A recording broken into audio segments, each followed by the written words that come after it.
Sea alabado Jesucristo y María su Santísima Madre. Bienvenidos a Conservando la Fe. Hoy estamos en un episodio más de la serie Desempolvando la Tradición. Y este es el tercer video en que estamos tratando el tema de la doctrina eucarística del Concilio de Trento. Si no han visto los videos anteriores, les invito a que los busquen. Por ahí hay una lista de reproducción que trata sobre temas doctrinales y allí pueden encontrar los otros dos videos que hemos grabado sobre este tema tan importante, tan actual, tan necesario, que es la doctrina eucarística del Concilio de Trento. En el primer video explico por qué esa doctrina sigue siendo actual, por qué no está pasado de moda ni puede pasar de moda. Así es que les invito a que nos adentremos en este tema tan interesante, pero antes quiero pedirles que me ayuden, por favor, a continuar con este apostolado. Es muy importante esto que les pido, no es nada más una cosa que me gusta repetir cada vez, sino que es muy importante para que este apostolado llegue a más personas, que ustedes me ayuden haciendo lo siguiente: suscribiéndose a este canal. Si no están suscritos, es importante dar clic ahí en el botón rojo que dice suscríbete, y luego también es muy importante que den clic en el icono de la campanita, porque dando clic ahí ustedes van a recibir notificaciones en su teléfono cada vez que subamos un video nuevo en Conservando la Fe. Pero también es muy importante ir a los ajustes generales del teléfono y asegurarse de que tienen habilitadas las notificaciones de la aplicación YouTube. Esto para que no se pierdan ninguno de los siguientes videos. Luego también me ayudan mucho si se toman el tiempo de darle un like al video y de compartirlo con familiares y amigos para que este mensaje pueda llegar a más personas. Muy bien, pues vamos a pasar al tema del cual ya les he mencionado. Estamos estudiando la doctrina eucarística del Concilio de Trento. Estamos viendo lo que los padres conciliares quisieron dejar como doctrina definitiva, no solamente para la iglesia del siglo XVI, sino para la iglesia de todos los tiempos, sobre la Eucaristía. Esto que vamos a ver se aprobó en la sesión número 13 del Concilio de Trento el 11 de octubre de 1551. Si alguien piensa que esta doctrina es muy atrasada, o si alguien se pregunta por qué estamos estudiando un documento del siglo XVI, vea el primer video de esta serie sobre la doctrina eucarística del Concilio de Trento. Allí explico por qué sigue siendo actual y no puede pasar de moda. Estamos en el capítulo tercero de ese escrito o ese documento que se aprobó en aquella 13ª sesión.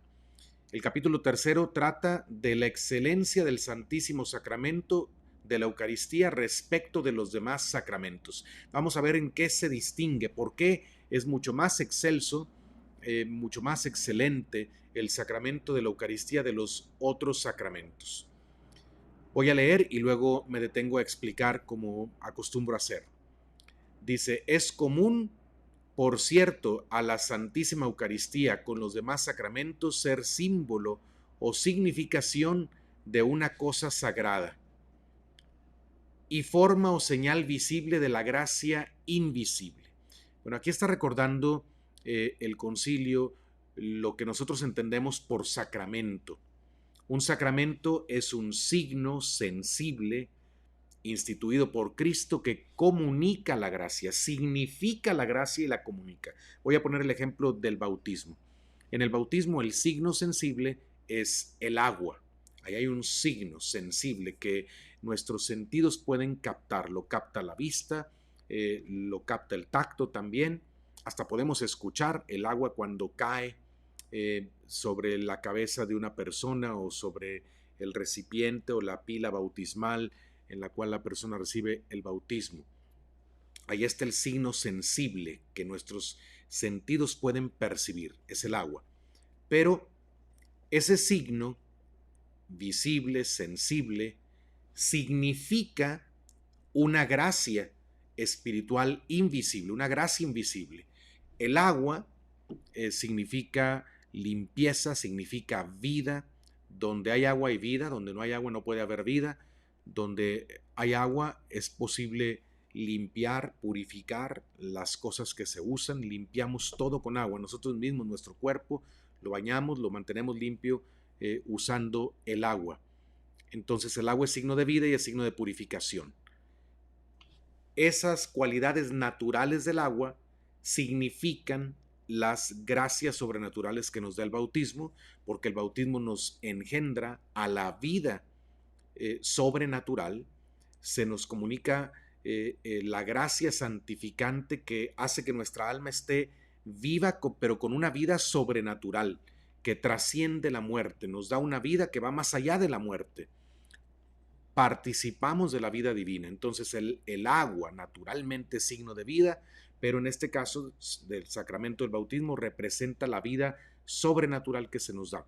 El agua es signo de purificación naturalmente y representa la purificación que nos da el bautismo de todos los pecados, comenzando por la mancha que heredamos del pecado original, y luego si alguien recibe el bautismo después de haber cometido pecados personales, también es purificado de todos sus pecados por medio del sacramento del bautismo. Entonces así el sacramento es un signo sensible que significa una gracia, pero que a la vez la comunica. El bautismo no solamente representa una gracia en el agua, o sea, el agua no solamente es signo que significa una realidad espiritual, sino que además la comunica. En el momento en que se derrama el agua bendita, el agua bautismal, sobre la cabeza de quien se está bautizando, recibiendo el sacramento, en ese mismo momento sucede lo que el signo significa. En ese mismo momento la persona recibe la vida sobrenatural y recibe también la purificación de todos sus pecados, por medio también de las palabras que se dicen, que el sacerdote pronuncia cuando derrama el agua sobre la cabeza. Es lo que llamamos la materia y la forma del sacramento, que ahorita no me voy a detener a explicar estas cuestiones, pero vuelvo al texto que tenemos aquí en la pantalla, vuelvo al texto porque estoy explicando qué significa un sacramento. Es común, por cierto, a la Santísima Eucaristía con los demás sacramentos. En esto hay una semejanza entre la Eucaristía y el resto de los sacramentos. Ser símbolo o significación de una cosa sagrada, ya lo expliqué, y forma o señal visible de la gracia invisible, eso ya lo expliqué.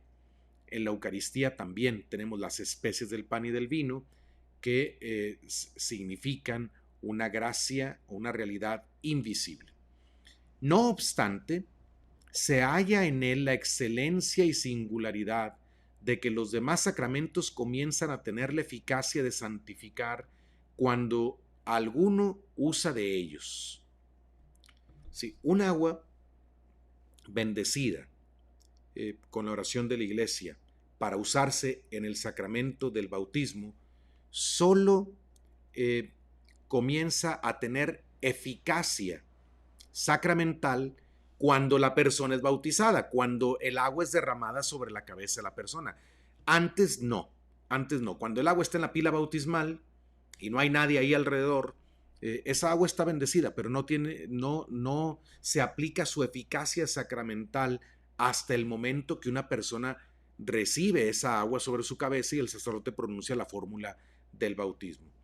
Por eso dice que hasta que alguno usa de esos signos sacramentales, entonces esos signos tienen su eficacia. Lo mismo, por ejemplo, podemos decir del santo crisma, el aceite bendecido y perfumado que se usa para el sacramento de la confirmación. El aceite lo bendice el obispo. En la misa crismal que se celebra durante la Semana Santa, el jueves o un día antes, normalmente el obispo celebra la misa crismal y allí consagra el santo crisma que se usa en todas las parroquias para administrar el sacramento del bautismo, para administrar el sacramento de la confirmación y también el orden sagrado. Cuando el obispo ordena un sacerdote, usa el santo crisma. Bueno, ahí está el signo sacramental, pero el óleo no tiene eficacia hasta que se le aplica a una persona con la fórmula o con las palabras del sacramento que se quiera administrar, ya sea el de la confirmación o el orden sagrado. Dice, más en la Eucaristía existe el mismo autor de la santidad antes de comunicarse. O sea, antes de que alguien comulgue la hostia consagrada, antes de que alguien reciba la hostia en la Sagrada Comunión, ya está allí Cristo verdaderamente presente, real y verdaderamente presente bajo las especies del pan y del vino. Aquí dice, existe el mismo autor de la santidad antes de comunicarse en la Sagrada Eucaristía. Por eso la Sagrada Eucaristía ya es un sacramento eficaz desde el momento en que ocurre la consagración en la Santa Misa. Ya es eficaz porque ya está allí real y verdaderamente presente nuestro Señor Jesucristo con su cuerpo, sangre, alma y divinidad. Continúo leyendo. Pues aún no habían recibido los apóstoles la Eucaristía de mano del Señor cuando Él mismo afirmó con toda verdad que lo que les daba era su cuerpo. Bueno, aquí está poniendo el fundamento de lo que está afirmando. Se nos afirma que el sacramento de la Eucaristía es eficaz antes de que alguien lo reciba. ¿Por qué? Porque Jesucristo, antes de que le diera la comunión, la Sagrada Comunión por primera vez a los apóstoles en la última cena, antes de eso ya había dicho, esto es mi cuerpo, este es el cáliz de mi sangre. Ya estaba siendo efectivo el sacramento de la Eucaristía porque desde el momento en que Cristo pronunció esas palabras, Él comenzó a estar presente bajo las especies del pan y bajo las especies del vino.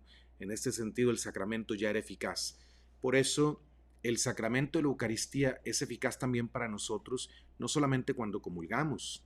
Cuando estamos en la misa se ofrece el santo sacrificio antes de la comunión. Pero para que haya sacrificio necesita haber la presencia real de Cristo bajo las especies del pan y del vino. Por eso el sacramento ya es eficaz.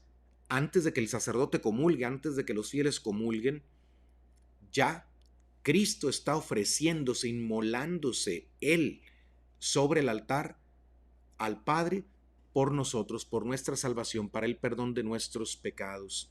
Y también cuando estamos en una adoración eucarística, cuando estamos ante un sagrario que contiene la Sagrada Eucaristía o ante una custodia en la cual se expone la Sagrada Eucaristía, allí ya está siendo eficaz el sacramento porque Jesucristo está real y verdaderamente presente en la hostia consagrada, como lo he dicho, en cuerpo, sangre, alma y divinidad. Vamos a continuar con el mismo capítulo tercero de esta sesión número 13 del Concilio de Trento.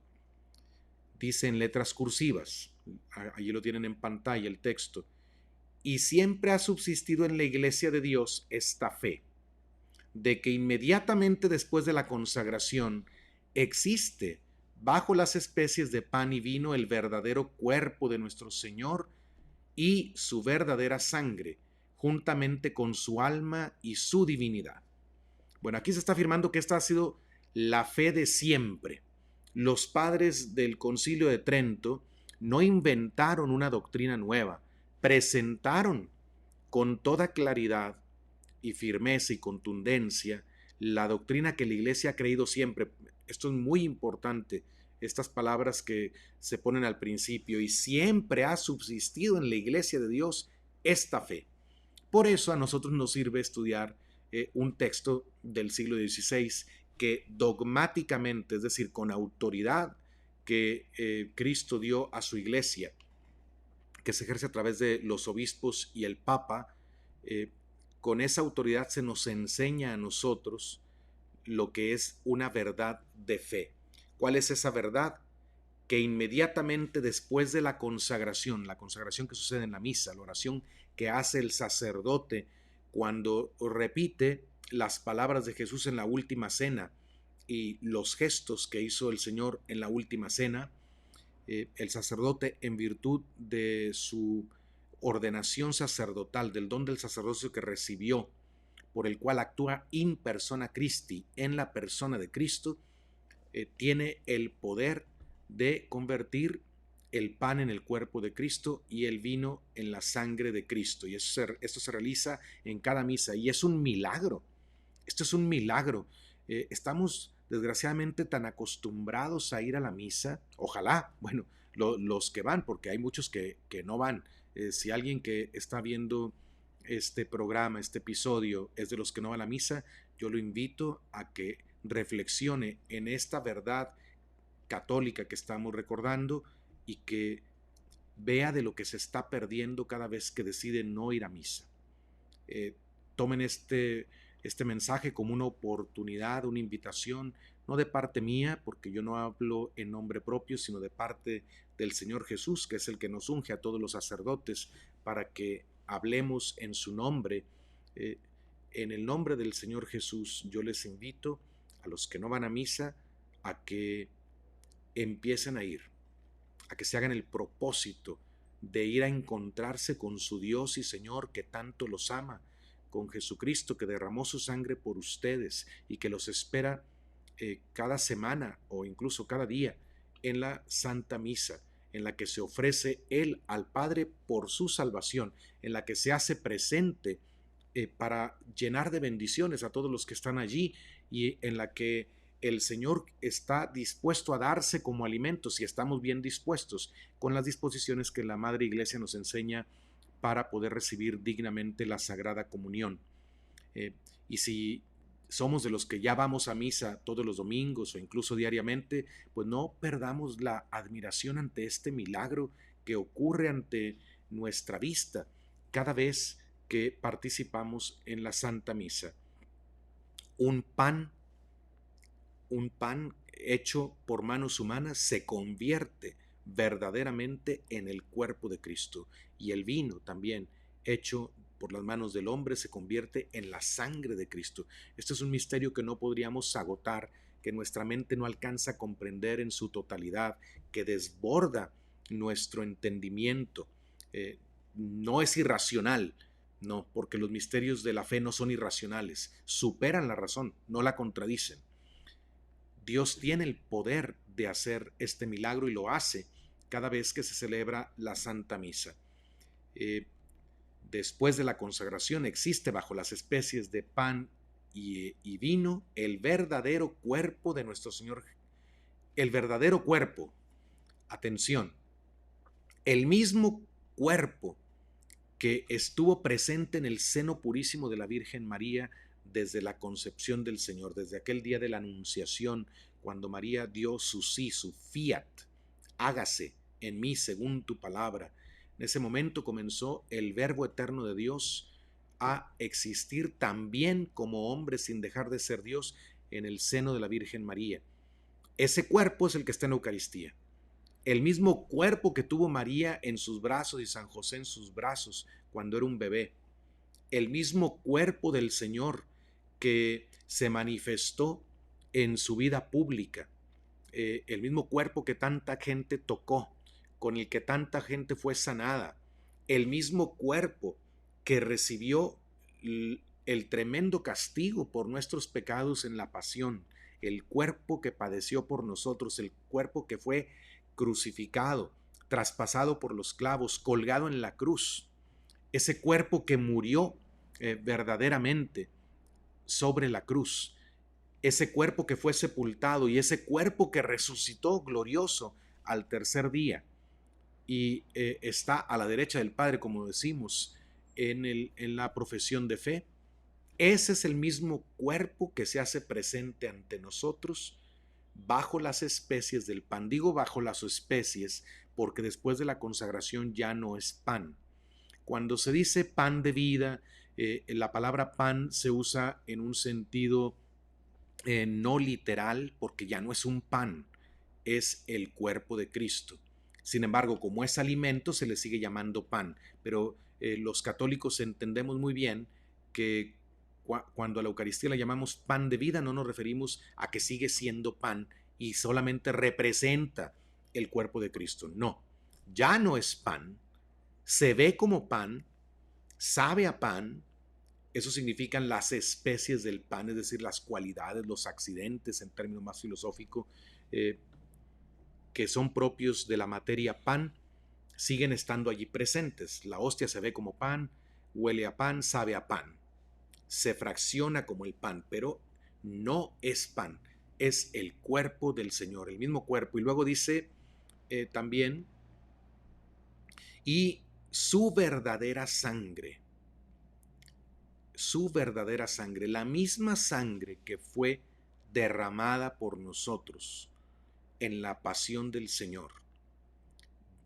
Desde que recibió el Señor los golpes que hicieron sangrar su cuerpo, esos tremendos latigazos, esa horrible flagelación, esa sangre que derramó al caer en el suelo cuando iba cargando la cruz con el peso de nuestros pecados, esa sangre que se derramó hasta el piso cuando fue clavado en la cruz. Esa misma sangre es la que se hace presente en el cáliz bajo las especies del vino. Ahora dice aquí, no solo cuerpo y sangre, sino también en la Eucaristía está el alma y la divinidad. Explico esto. La divinidad se refiere a que Jesucristo es Dios. Nuestro Señor existe como Dios, es Dios desde toda la eternidad. Como decimos en la profesión de fe, fue engendrado por el Padre antes de todos los siglos. Él es Dios de Dios, luz de luz, Dios verdadero de Dios verdadero. Así es que Él tiene toda la divinidad del Padre, la tiene también el Hijo. No es un Dios chiquito, no es un diosito el Hijo de Dios, es Dios en toda la extensión de la palabra, tiene su naturaleza divina, su divinidad desde toda la eternidad. Pero no ha sido verdadero hombre desde toda la eternidad. Antes de la encarnación, antes de bajar del cielo para asumir la naturaleza humana, el Señor no era verdadero hombre, solo verdadero Dios en el cielo antes de la encarnación. En la encarnación, el Señor asume a su persona divina, asume también una naturaleza humana. Y la naturaleza humana está compuesta por dos elementos esenciales, que son el cuerpo y el alma. Para ser humano se requiere tener cuerpo y alma. En la encarnación, el Señor no solamente toma un cuerpo, toma un alma humana. Nuestro Señor Jesucristo tiene un alma humana que está unida a su divinidad. Es una sola persona. Nuestro Señor es una persona divina, porque antes de ser hombre ya era Dios y existe como el Hijo de Dios desde toda la eternidad. Sin dejar de ser Dios, comenzó a ser hombre en la encarnación y desde entonces es verdadero Dios y verdadero hombre.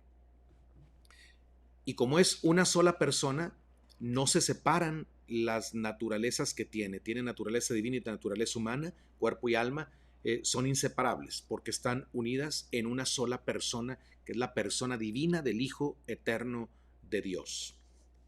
Esto no es tan sencillo de entender, pero creo que después de esta explicación nos puede quedar un poquito más claro este misterio del que estoy hablando. Por eso, donde está el cuerpo de Cristo, está también su sangre, su alma y su divinidad. Donde están cuerpo y sangre, está también el alma humana de Cristo y su divinidad. Esta es la doctrina católica, por eso adoramos la Eucaristía.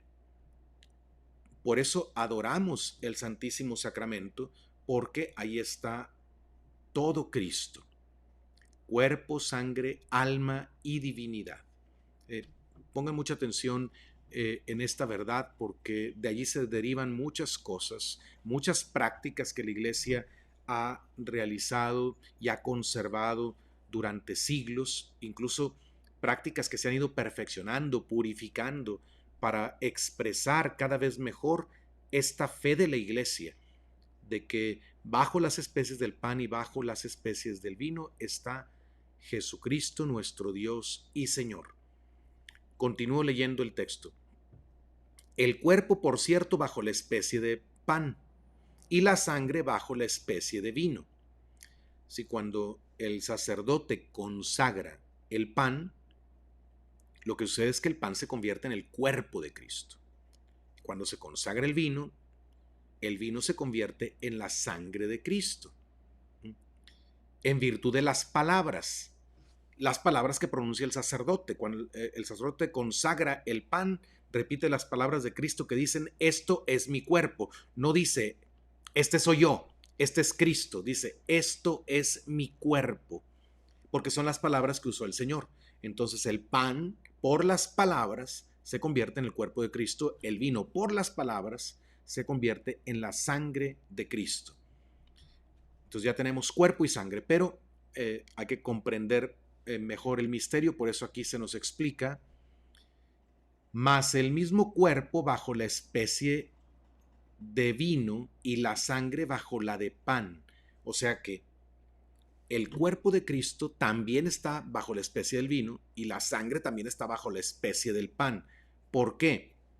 Y el alma bajo las dos. O sea, tanto en la especie del pan como en la especie del vino está el alma humana de Cristo. ¿Por qué? Dice: en fuerza de aquella natural conexión y concomitancia por la que están unidas entre sí las partes de nuestro Señor Jesucristo, que ya resucitó de entre los muertos para no volver a morir. Como les digo, la persona de Cristo es una. Entonces, así como en una persona humana, no andan los pies por un lado, las manos por otro, la cabeza por otro, sino que la persona está siempre toda unida en un mismo lugar con todas sus partes. Así también, donde está el cuerpo de Cristo está su sangre, donde está la sangre de Cristo está su cuerpo, donde está su cuerpo y su sangre está su alma también, por concomitancia, por coincidencia, quiere decir porque coinciden siempre, porque pertenecen a una sola persona, que es la persona divina, segunda persona divina de la Santísima Trinidad, la persona del Hijo de Dios. Y continúo leyendo. Y la divinidad, por aquella su admirable unión hipostática con el cuerpo y con el alma. Está la divinidad de Cristo también. En la Eucaristía no solamente está la naturaleza humana de Cristo, está también su naturaleza divina, porque vuelvo a repetir, hay una sola persona, no son dos personas en Cristo, no es que uno sea el Hijo eterno del Padre y otro sea el hombre Jesús. Esa es una herejía que surgió por allá en los primeros siglos, pero la Iglesia la rechazó de inmediato. Hay una sola persona en Cristo. Ahora, entonces, ¿dónde está el cuerpo, la sangre y el alma, o sea, la naturaleza humana del Hijo de Dios, está también su divinidad, por aquella su admirable unión hipostática? ¿Qué es esto? Bueno, la palabra hipóstasis es una palabra griega que significa individuo, un individuo concreto, que luego pasó a significar la persona, a ser sinónimo de persona. Unión hipostática quiere decir que en la única persona del Verbo, que es divina, porque ya lo expliqué, el Verbo de Dios, el Hijo de Dios, desde toda la eternidad es Dios antes de la encarnación.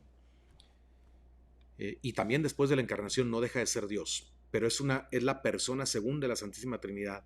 En esa persona se unen la naturaleza divina que el Hijo de Dios tiene desde toda la eternidad y la naturaleza humana que asumió en la encarnación. A eso se le llama la unión hipostática.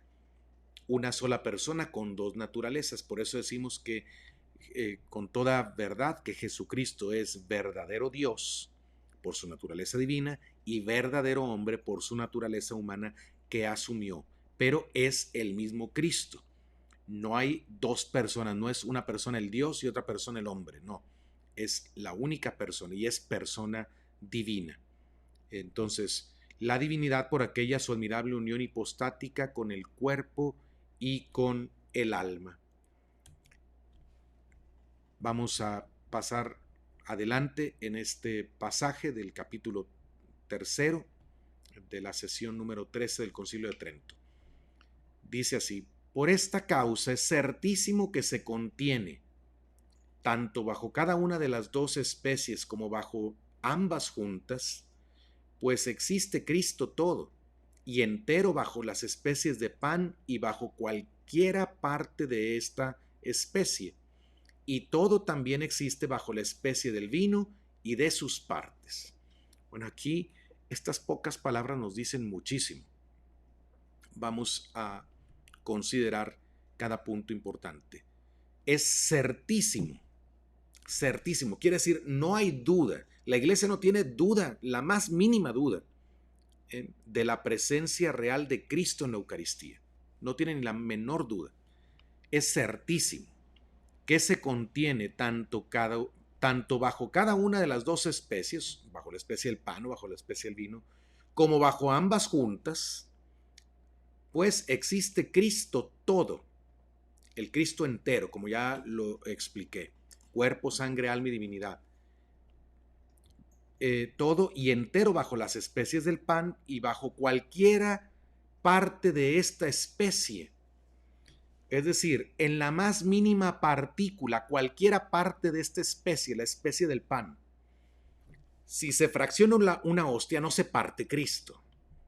Cristo no se puede partir, el Hijo de Dios no se parte.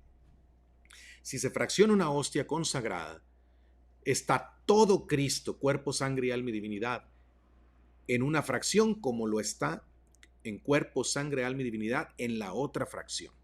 No se divide Cristo. Y si se vuelve a dividir y dividir y dividir cada hostia, no tenemos muchos Cristos. Lo que sucede es que en cada partícula, en cada parte, en cualquiera parte, como dice allí, está todo Cristo, cuerpo, sangre, alma y divinidad.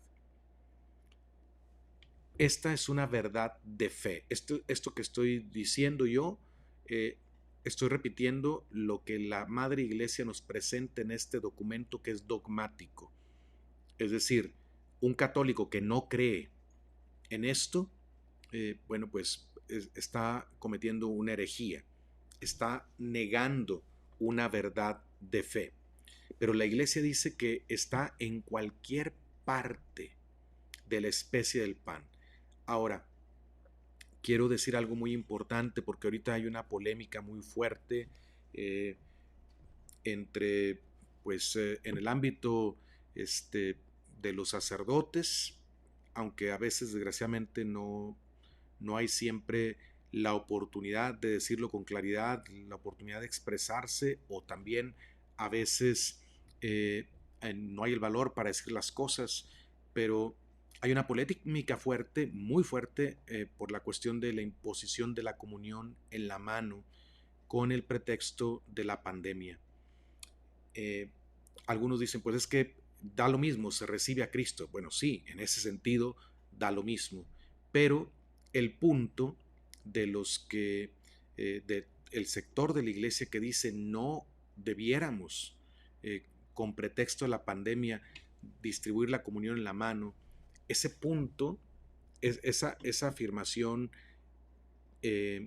tiene un fundamento en esta doctrina precisamente del Concilio de Trento. Si Cristo está en todas y cada una de las partes de la especie del pan, está también en las partículas. Eso lo ha creído la Iglesia. Y la Iglesia, les digo, lo ha expresado a través de prácticas. Voy a poner un ejemplo. Aquí estamos en el siglo XVI, cuando se escribe este documento, y en el siglo XVI hasta el siglo XX, hasta 1900, finales de los 60, principios de los 70, la iglesia celebró la misa antigua, el rito latino de siempre, que ahora se llama misa tridentina o misa tradicional. Hay diferentes formas de llamarla. En realidad siempre fue la misa, pero se dice así para distinguirla de la misa o del modo como se celebra la misa después de la reforma litúrgica que pidió el Vaticano II. Bueno, en la misa antigua, por siglos la iglesia hizo esto, y todos los sacerdotes, los santos que celebraron la misa, y la iglesia les pedía lo siguiente: después de la consagración del pan, de que se tocaba con el dedo índice y pulgar de cada mano la hostia consagrada, después de que el sacerdote pronunciaba las palabras hoc est enim corpus meum, esto es mi cuerpo, en ese momento la hostia quedaba consagrada, se convertía en el cuerpo de Cristo, y estaba desde ese momento la presencia real de Cristo entero, cuerpo, sangre, alma y divinidad.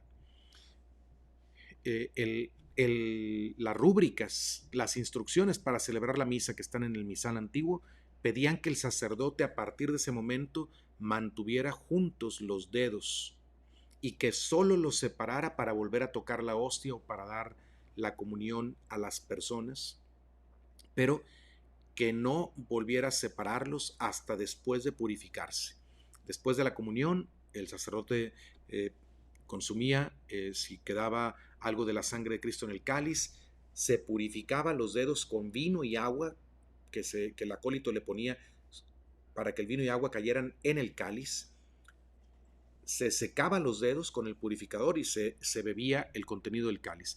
Esto para asegurarse de que en los dedos del sacerdote que tocaron la hostia no quedaran partículas del Señor que luego el sacerdote pudiera dejar por ahí sobre el altar o en cualquier otra cosa que tocara. Al sacerdote se le impedía tocar nada profano después de la consagración y hasta que se purificaba los dedos. Eso pedía la iglesia a todo sacerdote que celebrara la misa, y hasta donde yo sé no hay ningún santo, ningún sacerdote piadoso, ningún papa, obispo que haya dicho esto es una exageración. ¿Para qué estamos pidiendo a los sacerdotes que te cumplan estas reglitas inútiles? Nadie pensó así. Los santos no pensaron así. ¿Por qué? Porque esta práctica expresa de forma visible y es coherente esta práctica con la doctrina católica que estoy comentando, con esta fe de la iglesia de que Cristo está presente en la más mínima partícula, en cualquiera parte, dice así, de las especies del pan. Otra cosa que la iglesia hizo por siglos fue usar la patena. La patena es el platito de metal, un platillo de metal que se ponía por debajo de la barbilla de la persona que recibía la Santa Hostia. El acólito tenía que seguir la mano del sacerdote desde que tomaba la hostia en el copón hasta que la depositaba en la boca de la persona que estaba comulgando. ¿Para qué? Para que en caso de que al moverse la hostia se cayeran partículas de ella, no cayeran al piso y no fueran pisadas. ¿Por qué? ¿Por qué se hacía esto? Pues porque es coherente con esta fe de la iglesia, con esta doctrina, que Cristo está presente en cada partícula de la especie del pan. Si es una partícula chiquita, si es un pedazo grande de hostia, da lo mismo. Está el cuerpo, sangre, alma y divinidad, y la iglesia tuvo tanto cuidado. Por eso se pone el cáliz y la hostia que se van a consagrar y el copón se ponen en un pañuelito que se llama el corporal. En la misa tradicional se pedía que sobre el altar hubiera tres manteles, no uno, tres, para celebrar la misa, y luego todavía sobre esos tres manteles se ponía el corporal, un cuadrito que se extiende, se dobla en partes, el sacerdote lo desdobla, lo extiende para poner allí el cáliz y las hostias que se van a consagrar. Todo eso se hacía para que si por alguna razón partículas de hostia caían cuando el sacerdote estaba manejando el copón o el cáliz, cayeran dentro del corporal. Y hay una manera de lavar los corporales. No se meten a la lavadora, no se lavan en el tallador así como cualquier otra prenda, sino que hay una forma especial para lavar estos lienzos sagrados. Todo eso pedía a la iglesia que se hiciera. Además, el acólito acompañaba al sacerdote como en una vela encendida. Desde el momento de la consagración se encendía una vela, que se llama la tercerilla, una velita que estaba sobre un recipiente, se ponía sobre el altar como signo de que ya estaba la presencia real de Cristo allí sobre el altar. Luego, cuando el sacerdote iba a llevar la comunión a los fieles, el acólito iba con la vela junto con el sacerdote para recordar que allí va la presencia real de Cristo en la Sagrada Eucaristía. Ahora estas cosas se quitaron y ahora tenemos la comunión en la mano y es un tema que vale la pena hablar con claridad. Es un tema que vale la pena enfrentar. ¿Por qué? Porque ¿qué se está haciendo en nuestro tiempo? En la mayoría de las parroquias, como les digo, con el pretexto de la pandemia, es bueno que queramos cuidar la salud de las personas, pero también, así como cuidamos nuestro cuerpo, si cuidamos el cuerpo humano, con mucha mayor razón, con infinita mayor razón, tenemos que cuidar el cuerpo de nuestro Señor. No podemos faltarle al respeto al cuerpo del Señor por cuidar nuestro cuerpo. ¿Y qué sucede? En la mayoría de las parroquias sucede que antes de la comunión a la gente le pasan el gel, un gel que se unta en las manos, un gel que hace que la mano esté más pegajosa, que más fácilmente se puedan adherir allí partículas de la hostia consagrada. Y luego las personas se acercan a comulgar trayendo un cubrebocas que se tienen que quitar antes de recibir la hostia consagrada. Entonces reciben en la mano la hostia, en una mano que ya trae gel, tocan con su otra mano, con sus otros dedos, que también están llenos de gel, lo cual, como les digo, hace más pegajosas las manos, más fácilmente se adhieren partículas de la hostia consagrada a los dedos o a la mano, lo lleva a la boca la mayor parte de la hostia, pero hay partículas que se quedan ahí. Yo no estoy exagerando. Si yo estoy exagerando, tendríamos que decir que exageró la iglesia completa, que exageró San Juan Bosco, el santo cura de Ars, San Roberto Belarmino y un montón de santos que celebraron la misa de esta manera, como lo he contado. Tendríamos que pensar que todos ellos fueron unos exagerados, que fueron unos tontitos que no entendieron bien, se fijaron en pequeñeces, en detalles. Ahora nosotros sí podemos comprender, ahora tenemos una inteligencia más abierta para entender que todas esas cosas, perdón, no tenían valor. Pero hay que pensar, hay que comparar lo que hicieron los santos, lo que la iglesia hizo por siglos y lo que estamos haciendo ahora. Porque después de comulgar todavía la gente tiene que agarrar con la misma mano, con los mismos dedos que agarró el cuerpo de Cristo, en los que probablemente lleva partículas ahí, tiene que volver a ponerse el cubrebocas y luego pasa a su lugar y sabrá Dios dónde va a poner la mano inmediatamente después. La puede poner sobre su ropa, la puede poner en la banca, puede ponerla, no sé, hay muchas posibilidades. Yo creo que hay un argumento sólido, serio, que se debe evaluar, en el que se debe meditar al momento de considerar cómo se debe distribuir la Sagrada Comunión. No es cuestión de puritanismo, no es cuestión de que si es más digna la boca o la mano, no, eso no es el tema. El punto por el cual se estableció la Sagrada Comunión en la boca desde los primeros siglos de la Iglesia es precisamente porque se profundizó en esta fe que con tanta claridad está expresando el Concilio de Trento. Jesucristo está presente en cada partícula. Si tenemos esa fe, si lo creemos de verdad, debemos pensarla muy bien. el modo como vamos a distribuir la Sagrada Comunión y cómo la vamos a recibir también. Y esto yo creo que la mayoría de los fieles que me está escuchando, que tienen fe, la mayoría de ustedes seguramente en su corazón estarán de acuerdo. No es la idea mía, no son ideas mías. Yo no estoy compartiendo mi idea personal, estoy compartiendo lo que la iglesia enseña, lo que la iglesia ha creído siempre, lo que la iglesia ha hecho por siglos, ¿verdad? Y sí, la comunión en la mano es una medida disciplinar, pero en las medidas disciplinares la iglesia no es infalible. La iglesia no es infalible en medidas disciplinares. Hay medidas disciplinares en las que la iglesia se puede equivocar o puede perfeccionar las medidas disciplinares que se establece, porque la disciplina de la iglesia tiene que ir en consonancia con la fe de la iglesia. Entonces hay disciplinas, hay prácticas que están en mayor conformidad con la doctrina y hay prácticas que se separan, incluso pueden ser opuestas a la doctrina de la iglesia. Y esto es para pensar.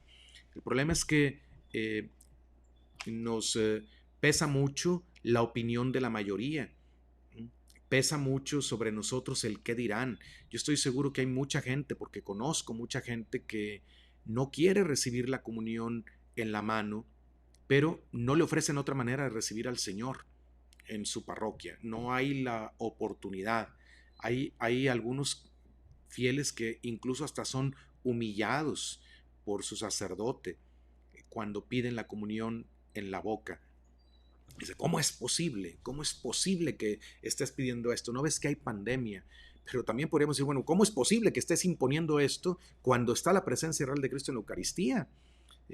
Esta ha sido la fe de la iglesia y todos los que pensamos de esta manera estamos pensando como pensaron la absoluta mayoría de los católicos del rito latino, y no solamente del rito latino, en los ritos orientales también la comunión por siglos no ha sido en la mano, ha sido en la boca.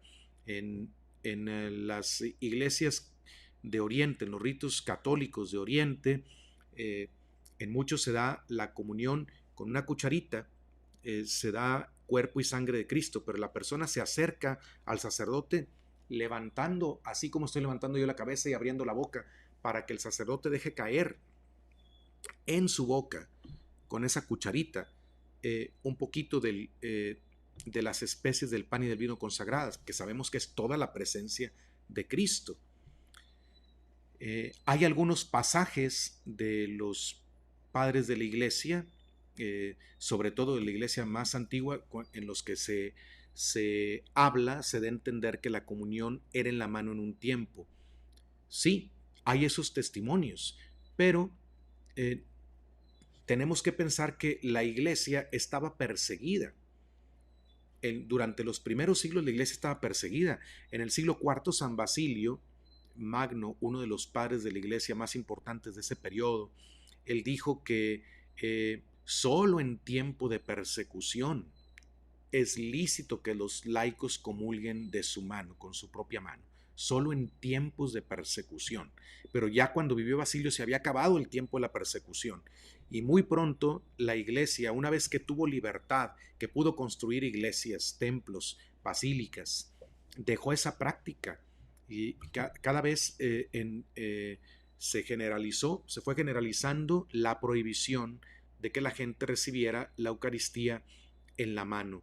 Y por la mayoría del tiempo histórico en que ha habido iglesia católica, tanto en Oriente como en Occidente, los fieles han recibido la comunión de manos del sacerdote, del ministro ordenado y en la boca, incluso hasta de rodillas en el rito latino. ¿Por qué? Porque todas estas prácticas expresan la fe. Entonces, al argumento que algunos tienen de que, bueno, en la iglesia antigua sí era, estamos recuperando lo que los cristianos de los primeros tiempos hicieron, yo les diría, bueno, ¿y por qué no volvemos también a la práctica de separar hombres y mujeres en la iglesia? Porque eso también se hacía en la iglesia antigua. ¿Por qué no volvemos a la práctica de sacar fuera, después de la predicación, a todos los que estén en pecado mortal que no pueden comulgar, que se llamaban los penitentes. Esto no lo querrían hacer. El sector de la iglesia, normalmente, que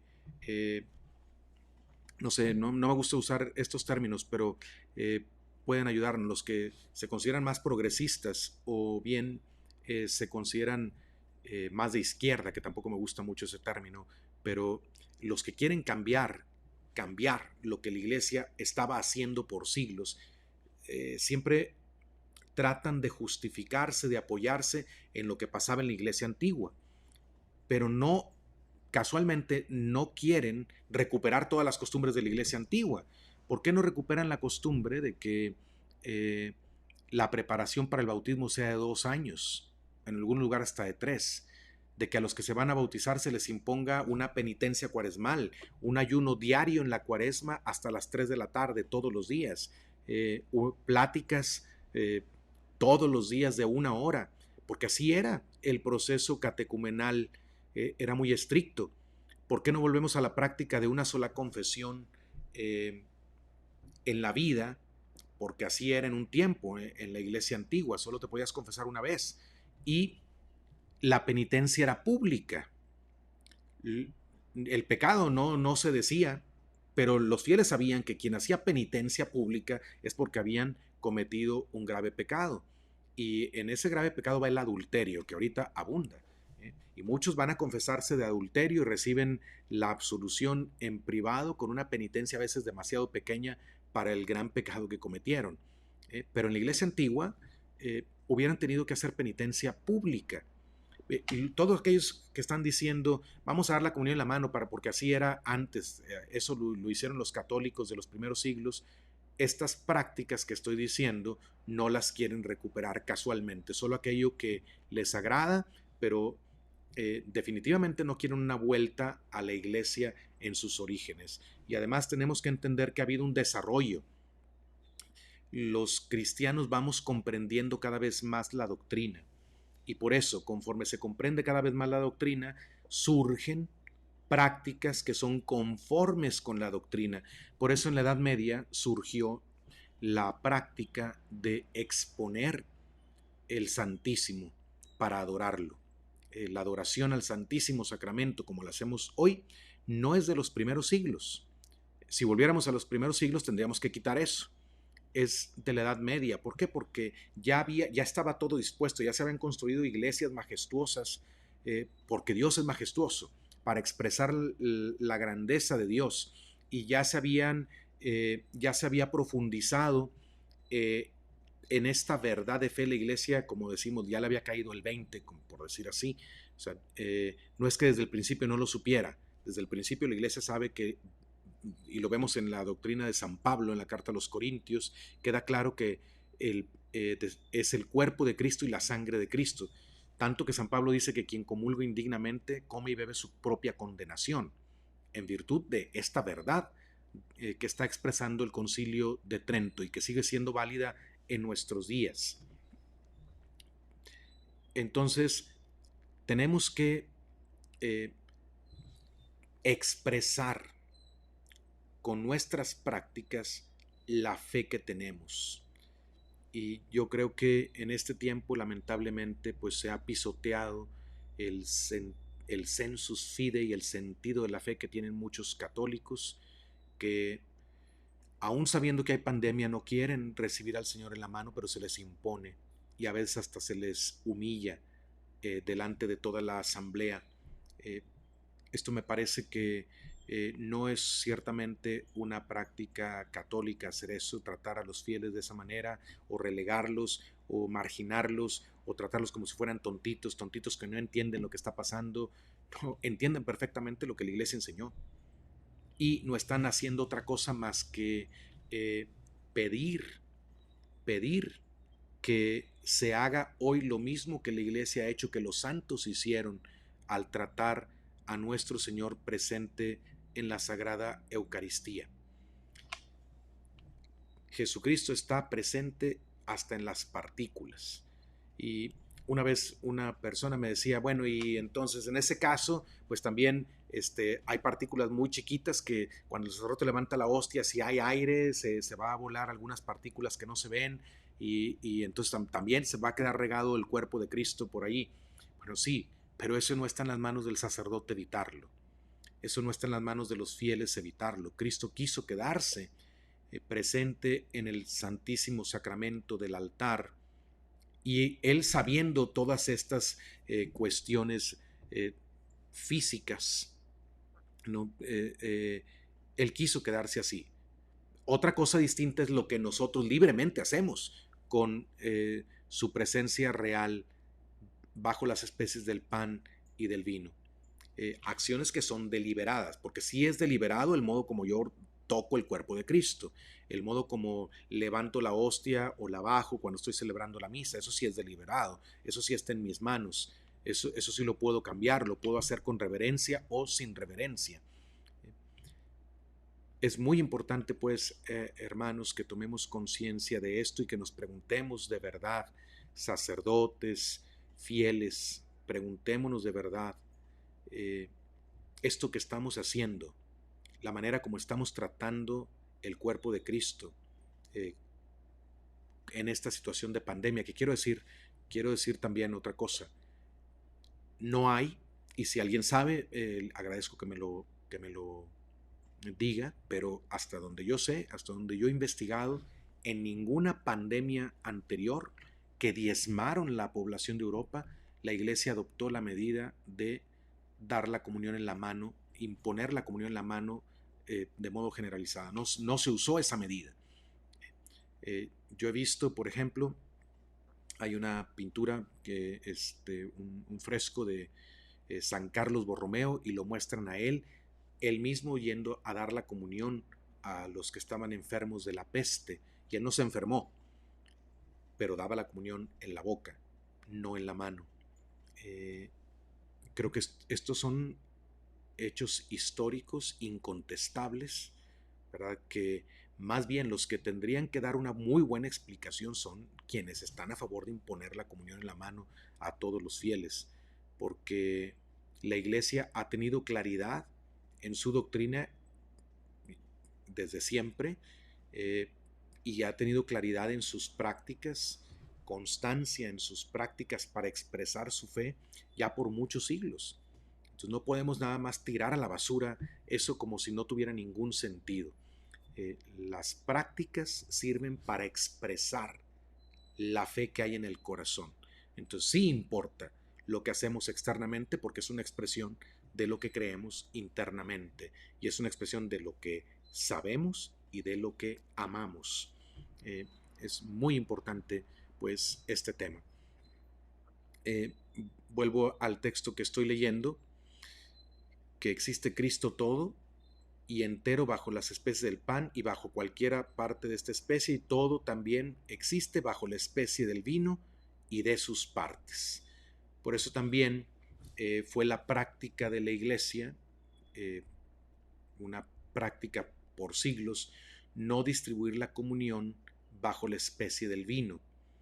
No es necesario, de hecho los padres de Trento también dijeron que no es necesario que se dé la comunión bajo la especie del vino, porque si tenemos la fe de que en cada partícula está todo Cristo, ya sea partícula del pan o de la especie del pan o de la especie del vino, está todo Cristo, cuerpo, sangre, alma y divinidad, no es necesario beber del cáliz para tener parte en la sangre del Señor, no es necesario, porque recibiendo la hostia consagrada se recibe a Cristo entero, y además porque bajo la especie del vino es más difícil cuidar que no se vaya a desparramar la sangre del Señor. Es más difícil de manejar la sangre de Cristo. Entonces, si hay un cierto riesgo cuando damos la comunión, cuando manejamos la hostia, la movemos, la tocamos, la ponemos en la boca de las personas, todavía hay más riesgo de que se tire la sangre del Señor cuando se distribuye bajo la especie del vino. Y vuelvo a decir, no es necesario recibirla. ¿Por qué? porque sabemos la fe de la iglesia. Entonces, si ya sabemos que recibimos a Cristo entero, no es que recibes más Cristo si comulgas bajo una especie que si comulgas bajo, o más bien, si comulgas bajo dos especies que si comulgas solo bajo una especie. No recibes más, recibes al mismo Cristo, al único Cristo, presente bajo las dos especies. Pero los protestantes enfatizaron, fueron los primeros, los protestantes, en enfatizar que se diera la comunión bajo las dos especies, porque para ellos la misa no es sacrificio, no hay presencia real. La Eucaristía es un símbolo nada más, y es un símbolo de la última cena, no del sacrificio de la cruz, sino de la última cena. Y como en la última cena los apóstoles comieron y bebieron, es lo que tenemos que hacer en nuestras misas, en nuestros actos litúrgicos, comer y beber. Por eso los protestantes piensan que no está completo el rito si todos los fieles, no, además de participar del pan, no participan del vino. Pero ellos no tienen la fe de la iglesia. Todo esto que he estado yo leyendo del Concilio de Trento, lo que es nuestra fe católica en el sacramento de la Eucaristía, ellos no lo creen. Entonces, claro, a ellos no les importa. Para ellos no están, no tienen que tener tanto cuidado con el pan y con el vino porque ellos no creen. Para ellos la Eucaristía es simplemente un símbolo de Cristo, no es Cristo, es un símbolo de Cristo, representa a Cristo, pero además su liturgia está centrada en la última cena, en comer y beber, en alimento, no en el sacrificio. Lutero negó que la misa es sacrificio. Por eso a la misa católica él decía que era una abominación, que era un sacrilegio, porque para él sacrificio solo era el de la cruz y no podía haber otro sacrificio, era una blasfemia decir que la misa es un sacrificio. Entonces, él ya no tenía la fe católica, por eso él empezó a llamarle a la misa la cena, nada más la cena, porque para él la liturgia está más relacionada con la última cena que con el Calvario, y para nosotros los católicos está más relacionada con el Calvario.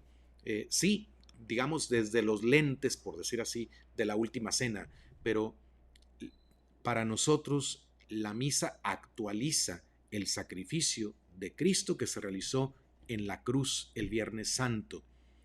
Por eso, para los católicos de siempre, la misa no ha sido en primer lugar un banquete, sino un sacrificio. Los protestantes acentuaron el aspecto de banquete porque eliminaron totalmente el aspecto sacrificial de su liturgia. Pero la misa católica es un sacrificio. Este es dogma de fe también. Es un sacrificio, y cuando decimos banquete, es banquete sacrificial. Entonces la misa no es en primer lugar un banquete. No vamos en primer lugar a comer y a beber.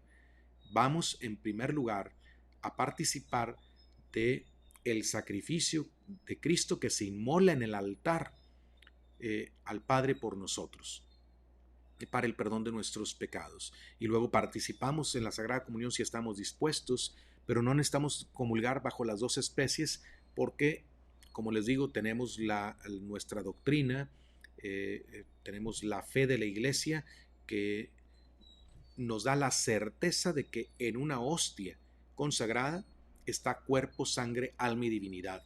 Y como es mucho menor el riesgo de profanación distribuir la comunión solo bajo la especie del pan, por eso ha sido la práctica de la iglesia por siglos, y no distribuirla bajo la especie del vino. Y aunque puede estar permitido en ciertos casos, bueno, no es necesario, es lo que quiero decir, y sí se corren más riesgos de profanación o riesgos de que la sangre del Señor pues caiga en el piso o en un lugar donde no tiene por qué estar. Pues como ven ustedes, es muy importante y muy actual recordar esta doctrina católica sobre la presencia real de Cristo en la Eucaristía, la doctrina eucarística del Concilio de Trento, que no es una doctrina para la gente del siglo XVI, es la doctrina de siempre. Es la doctrina que han creído los católicos de siempre, pero en el Concilio de Trento los padres se tomaron el trabajo de expresarla en palabras muy precisas para que quedara ese texto para la posteridad, para que los católicos del futuro, como somos nosotros, pudiéramos recurrir a esos textos y encontrar allí expresada claramente la fe que nosotros creemos, la fe de la iglesia de siempre. Pues espero que haya sido útil esta reflexión y este estudio de este capítulo tercero de la sesión 13 del Concilio de Trento sobre la Sagrada Eucaristía. Les recuerdo que a aquellos que prefieran o se les haga más fácil escuchar solamente el audio de estos programas, nos pueden encontrar Conservando la Fe en Spotify, en Apple Podcasts, en Spreaker y en Google Podcasts. Y también pueden seguirnos en nuestra página de Facebook.